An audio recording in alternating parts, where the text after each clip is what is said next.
네, 안녕하세요. 그림 파는 남자 김상균입니다. 오늘은 9월 11일 수요일입니다. 지금 비움갤러리는 벽 뒤의 사람들 단체전 영원한 순간이 전시 중에 있습니다. 이 전시는 9월 20일까지고 월요일 휴관 그리고 추석 연휴 9월 16일부터 18일까지 휴관입니다. 이어지는 전시는 9월 23일부터 9월 29일까지 장은정 개인전이 있습니다. 그리고 10월 1일부터 10월 6일까지는 창밖은 작품이다. 제4회 프린팅월 비움전 선정작가 5인전입니다. 전시 작가님들의 작품 리스트를 원하시면 문자 메시지 메일 주시기 바랍니다. 네, 작품의 감상은 그냥 바라보는 것입니다. 나무를 바라보듯, 산을 바라보듯, 바다를 바라보듯, 계곡물을 바라보듯 지식, 상식, 생각을 내려놓고 그냥 바라보는 것입니다. 그냥 바라보다 보면 그동안 알지 못했던 것을 찾게 됩니다. 작품의 감상은 아는 것을 확인하는 것이 아니라 미처 몰랐던 것을 찾아가는 것입니다. 저는 그렇게 생각합니다.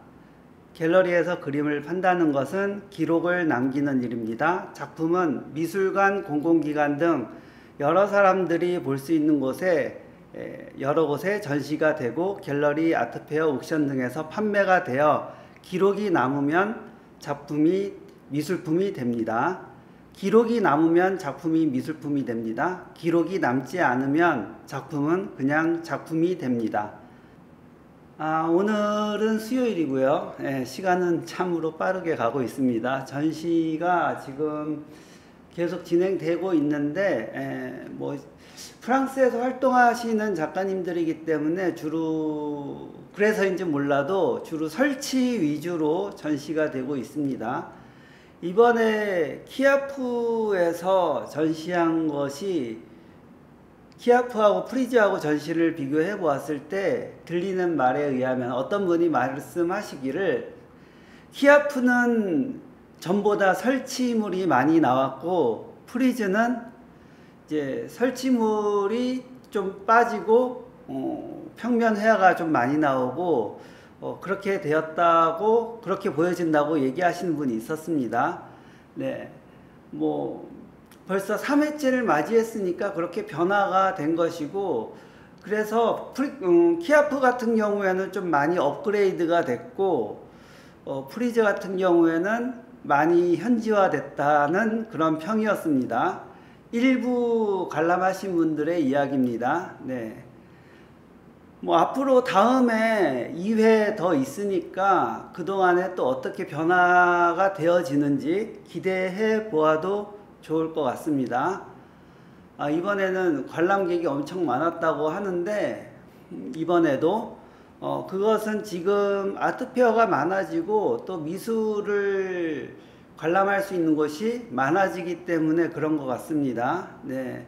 아무튼 많은 사람들의 관심을 가지는 것은 좋은 것이라고 생각을 하고 이 관심이 꾸준히 유지되었으면 하는 그런 기대감도 있습니다. 그리고 거기에 맞춰서 변화를 해야 되는 것이 맞을 것 같습니다. 네. 어떤 영상에서는 이런 이야기를 합니다.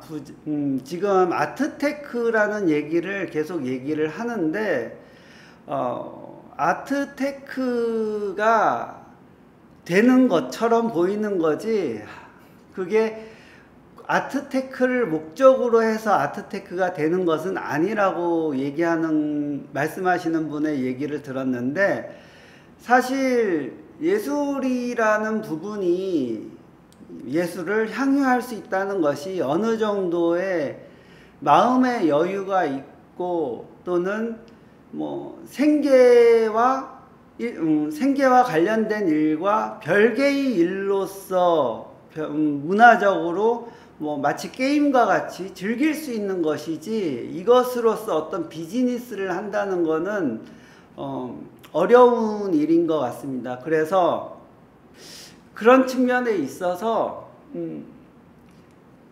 부자들이 돈 많으신 분들이 미술품을 향유를 하는 것은 미술품을 향유를 하다 보니까 그것이 어느 정도 시간이 돼서 금전적으로 수익이 됐다는 것이지, 금전적인 수익을 목적으로 해서 그런 미술품 향유를 한다는 것은 아니라는 얘기입니다. 네. 뭐 어떤 분들도 미리 이런 얘기, 예술에 대한 얘기를 할 때 이런 얘기를 합니다. 네. 작가의 경우에도 생계를, 그러니까 작업을 위해서 하는지 아니면은 생계를 먹고 살기 위해서 하는 것인지, 그거의 목적에 따라서 그런 갈린다라고 하는 얘기를 하시는 분의 얘기를 들은 적이 있었는데, 그런 것 같습니다. 이게 생계하고 직결되고 살기 위해서 하는 일이라고 한다면은, 향유라든가 예술의 향유라든가 실질 본질적으로 뭔가를 추구한다든가 만들어낸다든가 이런 것은 조금 어렵지 않을까 생각을 합니다. 그런 부분에 있어서 뭐 살기 어렵든 안 어렵든 또는 경제적인 여유가 있든 없든 작업에 대해서는 생계와 별개로 가야지 되는 것 같습니다. 네. 뭐 꼭 그러라는 법은 없는데, 궁극적으로는 별개해야 되고, 어차피 사는 일이니까 생계와는 어느 정도 연관성이 있어야 되겠죠. 그래서 중간을 잘 타야 되는 그런 것이 있어야 됩니다. 예를 들어서 아트페어 같은 경우에는 실질적으로는 그건 생계형이라고 생각을 합니다. 어떻게 해서든지 알려야 되고 팔아야 되고 홍보해야 되고 그런 부분이 있는 것이고, 거기에서 예술적인 것을 찾는다는 것은 뭐 극히 일부는 있을 수 있지만은 전체적인 분위기에서 그 안에서 예술적인 것을 찾는다라고 하는 것은 조금 무리가 있거나 어렵지 않을까 생각합니다.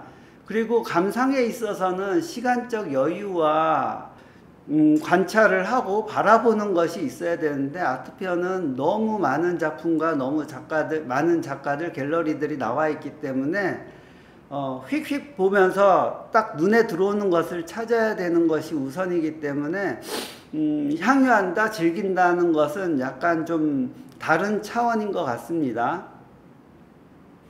그것을 별개로 그냥 슬슬 뭐 산보하듯이 다니면서 보면서 그러면서 관람하고 찾는다는 것은 가능하겠지만은, 모든 것을 다 보고 모든 것을 다 확인하겠다라고 하는 욕심으로 움직인다면은 그거는 미술의 감상이 아니라 그냥 어떻게 보면 또 노동일 수도 있고 그런 것도 있습니다. 모든 것을 완성해야 된다는 그런, 모든 것을 다 봐야 된다는 그런 욕심도 버려야 될 것이고, 뭐 독서에 있어서도 마찬가지입니다. 독서에서도 아무리 두꺼운 책이라 하더라도 모든 것을 다 통달하고 다 읽고 다 정리를 해서 그 중에서 엑기스를 뽑아서 나만의 것을 만들겠다라고 하는 욕심을 갖는다면은 그 본질을 볼 수 없을 수도 있습니다. 그 본질을 제대로 보려면은 좀 산보하듯이 가벼운 마음으로 책을 읽다가 그 다음에 눈에 들어오는 것, 마음에 와닿는 것, 뭐 꽂히는 부분, 그런 부분에 있어서 집중적으로 생각하고 사고하고 뭐 이런 생각하고 이런 것이 더 중요하지 않을까 생각을 합니다. 예전에 뭐 어렸을 때는 독서 감상문이라고 하면은 요약이 우선이고 그 다음에 생각은 그 다음으로 생각하고 어떻게 하면 요약할까 하고 모든 것을 다 읽고 하는 거에 집중을 한 적이 있었는데, 독서 모임도 몇 번 하다 보니까 그것이 아니고 전체 다 볼 필요도 없고 볼 수도 없고 부분적으로 보더라도 거기에 대한 나의 감상, 나의 느낌, 그리고 그 부분에 대해서 교감되는 부분을 잘 정리해야 되지 않는가, 그런 생각을 하게 된 적도 있습니다. 미술의 감상도 마찬가지로 보다가 모든 것을 다 보거나 모든 것을 다 암기하거나 통달하거나 그런 것이 아니라 꾸준히 보다가 그 중에 와닿는 거 있으면은 거기에 대해서 스스로 생각하고 정리하고 그런 것이 필요하지 않을까 생각합니다. 모든 것이 완벽할 수는 없고 완벽하려고 해서 완벽해지지도 않고 그런 완벽이라고 하는 있을 수 없는 일에 추구한다는 것 자체가 소비적이고 낭비적이고 그런 것이 아닐까 싶습니다. 지금 현재 상황 그리고 지금 느끼는 거에 대해서 집중해서 관찰하고 정리하는 것이 더 좋지 않을까, 그런 것이 더 필요하지 않을까 그렇게 생각을 합니다. 일단 예술에 있어서는 금전적인 것과 별개다. 그것이 부자가 되었던 부자가 아니었던 미술 감상에 있어서는, 진정한 감상에 있어서는 금전적인 것은 배제되어야 되고 거기에 대해서 교감과 생각 그리고 거기에 대한 관찰, 그러면서 이야기할 수 있는 자유로움, 그런 것들이 있어야 되지 않을까 싶습니다. 그래서 가면 갈수록 미술 작품에 대해서 설명을 한다든가 이야기를 해야 된다는 것이 갈수록 더 어려워지는 점이 있는 것 같습니다. 그런 부분에 대해서는 어떻게 풀어가야 될 것인지, 어떻게 풀면 좋을 것인지에 대한 것은 좀 더 고민해 봐야 될 시점이 아닌가 그렇게 생각을 합니다. 너무 나열하듯이 설명하는 것은 좀 아닌 것 같다라는 생각이 들어서 그 점에 대해서 어떻게 풀어가야 될지, 방법적으로 풀어가야 되는 방법에 대해서 좀 고민을 해봐야 될 거라고 생각을 하고 있습니다.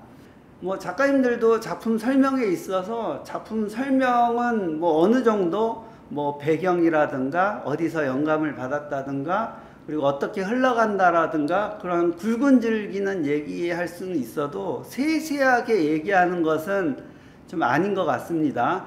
큐레이터 같은 경우에는 갤러리스트나 큐레이터 같은 경우는 그게 맞습니다. 팔아야 하니까. 상업 갤러리에서는 팔아야 되는 것이 어느 정도 목적이기 때문에 그렇게 얘기하는 것이 맞지만은 작가의 입장에서는 그렇게 얘기하는 것은 어느 누가 얘기했듯이 자기의 발목을 묶어버리는 것이기 때문에 어떻게 자유롭게 나갈 수 있는 거에 대해서 미리 차단을 해버리고 그런 자율성에 대해서 스스로 가두는 것이기 때문에 그건 아니라고 생각하고, 그런 부분에 대해서는 오픈된 방향으로 굵직굵직하게 얘기하는 것이 맞고, 그러기 위해서는 대화의 방법에 있어서도 굳이 꼭 작품에 대해서만 얘기할 것이 아니라 본인의 경험에 대해서 얘기한다든가 아니면 지금 일상에 대한 얘기를 한다든가 지금 이 시대에 대해서 이야기를 한다든가 그런 거에 대해서 얘기를 하면서 작업과 결부를 한다든가 전시와 결부를 한다든가 이런 식으로 넓게 풀어가는 것이 좋지 않을까 그런 생각도 듭니다. 예전에는 작가에 대해서 어떻게 해서든지 알아보려고 인터뷰도 많이 하고 질문도 많이 하고 그랬었는데 그런 것은 필요하기는 필요합니다. 네, 알아야지 거기에 대해서 아이디어를 얻고 또 거기에 대해서 할 말이 더 많아지기 때문에 필요하기는 하는데 거기에다가 묶지 않고 얘기할 수 있는 방법에 대해서는 좀 더 고민해 보려고 합니다. 이게 좀 어떤 공부든지 그렇고 어떤 일을 하든지 그렇지만은 처음에 시작할 때는 용기 있게 시작하고 자신 있게 시작하고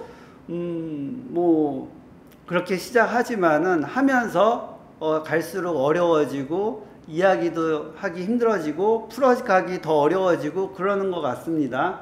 그것은 대학교 공부에서도 학부생일 때와 대학원생일 때와 이제 박사과정일 때와 그 이상일 때와 이제 차이가 있는 것처럼 학부 때는 다 아는 것 같고 다 알아야 되고 다 아는 것 같고 석사 때는 이제 좀 알 것 같고 다음에 박사 지나고 나서는 이제 아는 게 없다 그렇게 얘기한다고 합니다. 네.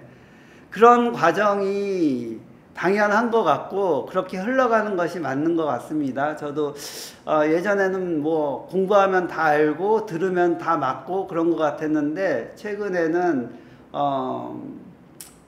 더 모르는 것 같은, 더 알 수 없는 그런 것 같습니다. 어제도 잠깐 얘기했듯이 그 미생물 학자가 내가 알고 있는 미생물에 대한 거는 세상에 나와 있는 미생물의 1%도 안 된다라고 얘기했듯이 알면 알수록 모르는 게 더 많다는 것을 알아가는 것 같습니다. 네. 그리고 어떻게 보면은 그게 더 맞는 것 같고 그렇게 흘러가는 것이 자연스러운 것 같기도 한데 그래서 더 어려워지는 것 같습니다. 네. 뭐 작가님들도 활동하면서 그렇게 생각할 거라고 생각하고 컬렉터 분들도 마찬가지로 맨 처음에는 재밌어서 하고 또 이거면 알 것 같고 이거인 것 같고 막 뭐 어떤 테두리를 지어서 막 해서 모아지는 것 같고 그런 것 같은데 결국에는 뭐 이것도 아니고 저것도 아니고 알 수 없다. 더 그런 미로에 빠지는 그런 감정을 느낄 수도 있다라고 생각을 합니다. 저도 컬렉팅한 것들을 보면 예전에는 이것도 이쁘고 저것도 이쁘고 다 이쁘고 이것도 갖고 싶고 저것도 갖고 싶고 했는데 최근에는 좀 덜 가지려고 합니다. 지나고 보니까 이것도 지금은 이게 또 다르게 보여지고 다르게 느껴지고 그런 것이 있기 때문에 필요에 의해서 좀 소장하게 되는 건 있을 수 있지만은 그런 소장에 대해서는 좀 더 고민을 더 많이 하게 되는 것 같습니다. 많은 컬렉터 분들도 처음에는 이것저것 막 사다가 나중에는 무엇을 살지 더 고민하게 되는 그런 시점이 오듯이 그런 것 같습니다. 거기에 대해서 포기하지 말고 꾸준히 연구해서 좀 더 나은 컬렉팅이 할 수 있다면 좋겠습니다. 그런 컬렉팅 부분에 대해서도 뭐 요즘에도 교육이라든가 유튜브 방송이 많이 나오기는 하는데 아트 컬렉팅에 있어서도 아트테크 쪽으로 얘기하는 것은 좀 아닌 것 같다라고 생각합니다. 아트테크로 할 수 있는 작품은 별개의 부류라고 생각을 하고 예술을 향유하는 쪽의 아트는 또 그 분야에 또 하나의 분야가 있다라고 생각이 들었습니다. 네, 그래서 혹시 이게 미술품이 돈이 되느냐 나중에 오르느냐 얘기한다면은 누구나 얘기하듯이 1억 이상 되는 미술품은 당연히 돈이 됩니다. 네, 마치 삼성전자 사면은 당연히 돈이 된다고 얘기하듯이 1억 이상 되는 미술 작품은 당연히 돈이 됩니다. 그렇듯 이제 아트테크나 아니면 재테크를 원하는 미술품은 별개의 부류이고 별개의 그룹이고 예술성이라든가 이런 부분은 또 별개의 부류라고 생각합니다. 그 예술적이고 진짜 예술적이고 진짜 예술을 향유하고 예술적이라고 얘기하는 것들은 지금 빛을 발하는 것이 아니라 20년, 30년 뒤에 빛을 발하게 됩니다. 지금 유행하고 있는 거는 어떻게 보면은 앞으로 지고 있는 방향이 지고 있는 오히려 박물관 쪽으로 가는 작품이 되어가는 것이고 그리고 지금 주목받지 못하고 발굴되지 않은 것은 향후 더 미술관으로 진출할 수 있는 가능성이 있는 것이고 그렇게 보면은 좋지 않을까 생각합니다. 그러면은 예술을 향유하면서 만약에 컬렉팅을 할 때 볼 때 로또 사는 마음으로 이거 20년 뒤에 어떻게 될까 30년 뒤에 어떻게 될까 하는 기대하는 마음으로 컬렉팅을 한다면은 오히려 더 컬렉팅 하는데 재미가 있지 않을까 그렇게 생각해 봅니다. 네. 오늘 주제는 맨 처음에 생각할 때는 예술은 현재는 돈이 안 되는 것이다 라고 하는 그런 아이디어에서 시작을 했는데 얘기하다 보니까 뭐 대충 그렇게 맞게 흘러간 것 같습니다. 네. 그런 부분에 있어서도 전시에 있어서도 과연 이게 판매가 될 것을 전시를 해야 될 것인지 판매가 안 되더라도 미래 가치가 있는 것을 찾아서 전시해야 될 것인지 그런 고민도 생기게 됩니다. 네. 앞으로의 전시도 꾸준히 관심 있게 지켜보아 주시면 감사하겠습니다. 좋은 말은 자주 들어도 언제 들어도 항상 좋습니다. 부처님 말씀이 그렇고 예수님 말씀이 그렇습니다. 노자, 공자, 소크라테스 말씀이 그렇습니다. 그런데 좋은 말은 같은 말이라도 언제 말해도 누가 말해도 지루하지 않고 좋습니다. 예술 같다는 말도 다른 좋은 말들처럼 언제 들어도 누가 말해도 좋은 말이면 좋겠습니다.